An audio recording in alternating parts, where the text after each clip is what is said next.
Bon dia per la matina, zenbaki hamartarrak. Iazko gai bat denez, hause errepaso harin bat baino ez da izango. Gogoratu, edozein ordenetako unitate bat, beheragoko hurrengo ordenako 10 unitatetan zatitzen dela, bai, adibidez. Hemen, 28 eta 29, bai, tartea hau zatitu dezakegu hurrengo ordenako 10 zatitan, badi 10 zatitan eginda, badakit hause izango litzateela, 28,1, 28,2, 28,3, 28,4, eta guk topatzen ari gara dugun zenbakia gezigorri hau dela, bai, badakigu ongo litzateka 28,3 eta 28,4 artean, zati urdin honetan. Zati urdin hori, 28,3 eta 28,4 ere, hurrengo ordenako beste 10 zatitan ere zatitu dezakegu. Hau izango litzateke orduan 28,3 bat, 28,3 bai, azkenean, hau da, 28,3 zazpi eta 3 sortzi artean egongo litzateke gure zenbakia. Tarte laranja hau berriro, zatitu dezakegu, oraindik ez dugu topatu zenbakia, berriro zatitu dezakegu hurrengo ordena lortuko dugu, bai, eta mentzeia topatu dugu gure zenbakia, bai. Hau izango litzateke, 28,3 zazpi, 5 sortzi, bai. Beraz, edozein tarte beti zatitu daiteke hurrengo ordenako 10 zati txikiagotan. Beno, bestetik, gogoratu behar dituzue, adibidez lehenko zenbaki hau, 28,3,758, bale, koma dagoen lekua hori izango litzateke unitatea. Eta hortik gora, eukiko genituzke 10-ekoak, gero 100-ekoak, 1000-ekoak, eta unitatetik bera, eukiko genituzke 10-enak, 100-enak, 1000-enak, 10.000-enak, eta bar. Zenbaki hau, honela irakurriko genuke, 28 unitate, 3.758, 10.000-aren, bai, hau izango litzateke gure zenbakia. Bale, zenbaki hamartar motak ere gogoratu, zeuden hamartar zehatzak, bai, hamartar kopuru zehatza zeukaten, kasu honetan 4,75, 2 hamartar ditu, bai, kopuru zehatz bat, 2 hamartar, bale?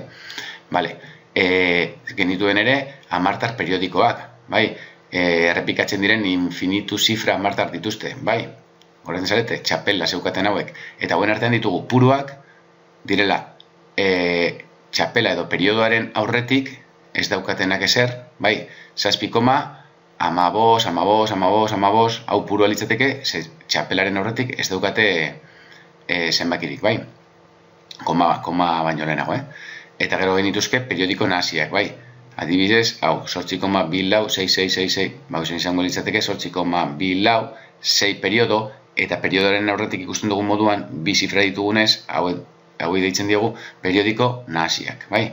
Eta gero genituzke, hamartar ez zehatzak eta ez periodikoak. Dituzte, infinito zenbaki komaren atzetik, bai, periodikoak bezala, baina hauek ez dira errepikatzen, bai? Ez dira errepikatzen aldizka, bai?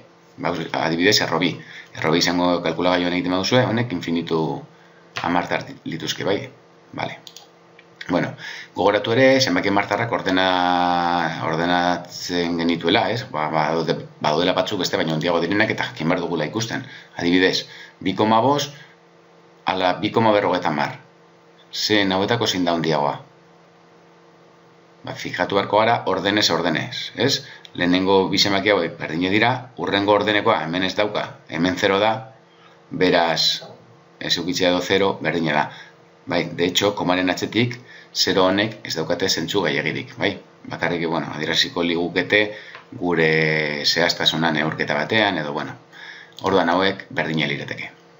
Bale, beste bat. 6,1 ala 6,987, unitatea, berdina da, hurrengo ordeneko zenbaki hemen daukat bat, hemen 9, badakit, hause, handiagoa dela, beste hause baino. Gogoratu, ikurronek, adierazten duela, txikiago den zenbakian, bai, dagoela beti puntita, bai, 6,1, txikiago, 6,987 baino. Beste hause, 3,009 ala 3,01, ordenez ordena, honaino, ikusten dugu, lehenengo komaren atzeko zenbakia berdina dela, bigarren hemen 0 daukat, hemen daukat bat, beraz, hause, handiagoa da, bestea baino, bai? Eta puntita txikienari begira. Bale. Eta azkenengo bat, 4,3 ala 4,1300. Lehen bezala, onaino berdina dira, urrengo hemen ez dauka, eta hemen 0 da, beraz, zenbaki honek berdina dira. Vale. Beste gauza bat gogoratzeko da, nola biribiltzen genituen zenbakiak, bai? Horretarako adibidetxo bat ikusiko dugu. 6,82 periodo zenbakia, bai, biribilduko dugu. Adibidez, lehenengo unitateetara. Vale, unitatea zein den topatuko dugu, unitatea kasu honetan da 6, bai? 6 biribiltzeko, beti begiratu behar dugu urrengo zenbakia nolakoa den. Kasu honetan, 6-ren urrengo zenbakia denez, 5 baino handiagoa, bai, 8 denez, 6 unitatera biribiltzeakoan geratuko litzateke 7. Bale, beste bat, 10-renetara borobiltzen badugu, topatu beharko dugu 10-rena. 10-rena da, komaren atzeko lehenengoa. Bale, 8. 8 biribildu beharko dugu. 8 biribiltzeko, fijatuko gara urrengo zenbakian, 2 denez, 8 geratzen da dagoen moduan, beraz 6,8 izango litzateke 10-renetara biribilduta. C. Eunenetara. Eunenetara biribiltzeko, fijatu beharko gara eunenean. Kasu honetan, 10 da, eunena da 2. Urrengo ez dugu ikusten, baina badakigu zenbaki periodikoa dela, beraz, gure zenbakia da 6,82, bale, orduan, eunena 2ko hau litzateke. Hau borobiltzeko fijatuko gara urrengoan. 8 bat denez, 6,82 beharren 6,83 jarriko genuke. Venga, 1000-rena azkena. Kasu honetan, 10-rena, eunena, 1000-rena. 8ko biribildu behar dugu, bai, 1000-rena. Hau biribiltzeko urrengoan fijatzen gara. 2ko bat denez, geratuko litzateke 8,8, ez? Dagoen moduan, 6,828. Bueno, hauze biribiltzeari dagokionez, bai, bergogoratzeko. Gero, eragiketak zenbakia martarrekin. Goratzen zarete, batuketak egiteko, komak alineatzen genituena, biderketak egiterakoan, biderkagaien amartarko pura zenbatzen genuen eta emaitzan mugitzen genuen koma, zatiketak nola egiten ziren. Bueno, hauek guztiak, bai, ez ditut aurten azalduko. Ez bazarete gogoratzen, lehenengo DBH-ko bideoen artean, dago bat deitzen dena eragiketak zenbaki martarrekin. Eta hemen azaltzen da eragiketa bakoitza. Lehenengo batuketak eta kenketak nola egiten diren. Bai, koma dituzten zenbakiekin. Biderketak nola egiten diren, zatiketak nola egiten diren, bale?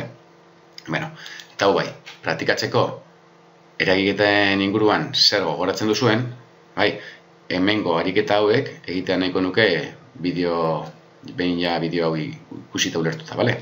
Bale, hau da guztia, animo eta ekin lanari.